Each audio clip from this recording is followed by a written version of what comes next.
Azkenengo ariketetan katua ezabatu eta beste objektu batzuk erabili ditugu gure ariketa egiteko. Kasu honetan ere antzera jokatuko dugu. Beraz, lehenengo egin beharrekoa katua ezabatzea izango da.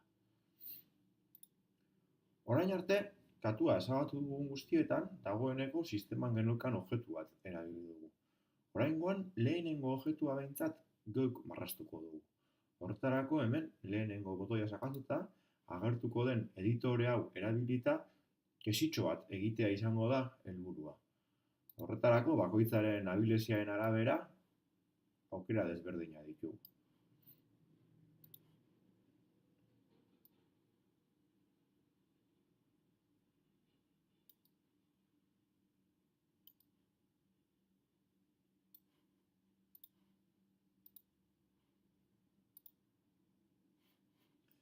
Ikusi dezakezuenez, nik dagoeneko egin dut desitxoa. Orain arte, ariketa guztietan objektu bakarra erabili dugu. Baina, ariketa honetarako bi objektu erabiliko ditu. Bigarren objektua ere geuk marraztuko dugu. Horretarako, berriro ere, lehenengo izartxoari sakatuko diogu, eta kasu honetan, borobil gorri bat egitea nahi dut. Kasu honetan ere, bakoitzaren abilesiaren arabera, borobila hobeto txarra. Beraz, badauzkagu gure puzzlerako erabiliko ditugun bi objektuak. Alde batetik gezia, eta beste alde batetik pilota edo puxika edo dena delakoa. Bi objektu baino gehiago erabiltzen ditugunean garrantzitsua da bakoitzaren izena aldatzea eta erraz ezagutuko ditugun edo erraz gogoratuko ditugun izenak jartzea. Kasu honetan, hemen, goian, geziari objektua bat beharrean, gezia izena jarriko diogu, eta bigarren objektuari, pilota gorri honi, pilota izena jarriko diogu. Bueno, zer da egitea nahi dudan ariketa honetan? Bueno, ariketa honetan egingo duguna da, gezia apurka-apurka mugitzen joango da, eta pilota ukitzen duenean leherketa gertatuko da. Hori da nahi dudana. Hau da, bi objektu hauek elkarren artean komunikatu beharko dute edo elkar ikutzen dutenean zerbait gertatu beharko da. Hori da, ariketan lantzea nahi dudana.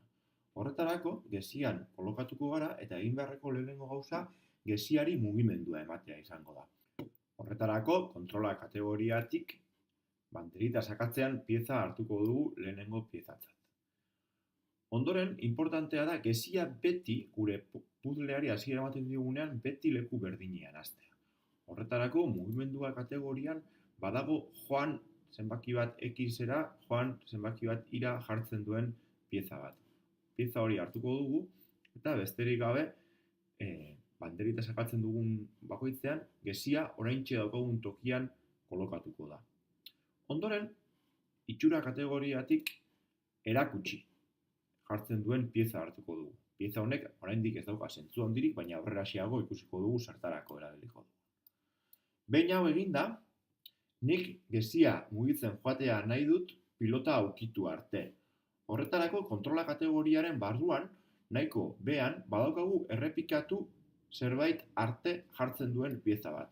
Pieza hori hartuko dugu, eta, zer da nik errepikatzea nahi dudana? Errepikatzea nahi dudana da mugimendua. Horretarako, mugitu 10 pausu pieza hartuko dut, eta kontrola kategoriatik 1 segundu itxoin jartzen duen pieza. 1 segundu gehiagitxo denez 0,1 jarriko dugu. Ondoren, errepikatu noiz arte. Errepikatu sentsoreak kategoriatik badaukagu lehenengo pieza zerbait ukitzen egon jartzen duen pieza. Horretarako, zer ukitzen egon arte? Pilota ukitzen egon arte, gezia mugituz joango da.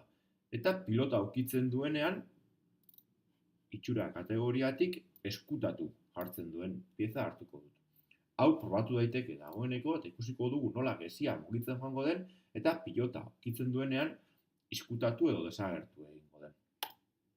Berriro banderitari sakatzen didanean, berriro ere gezia hasieran zegoen tokian agertu, pilota ukitu arte joan eta desagertu egiten da.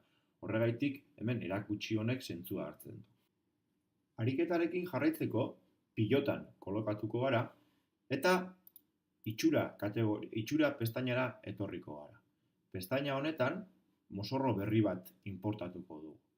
Inportatu sakatu, eta nik pasatako leherketaren irudia hartuko du.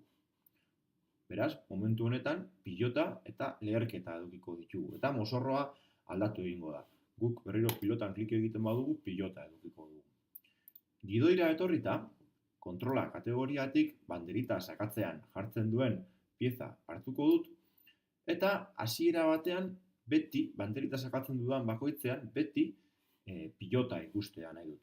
Horretarako hemen aldatu mozorroa pieza hartuko dut, eta esango dut mozorro bat izenarekin gordeta dagoen pilotaren itxura hartu dezala banderita sakatzen dugun bakoitzean.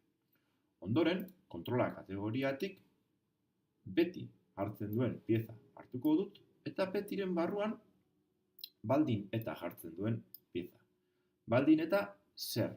Bueno, sentsoreak kategoriatik dagoeneko erabili dugun ukitzen egon pieza hartuko dut, eta hemen gezia aukeratuko dut.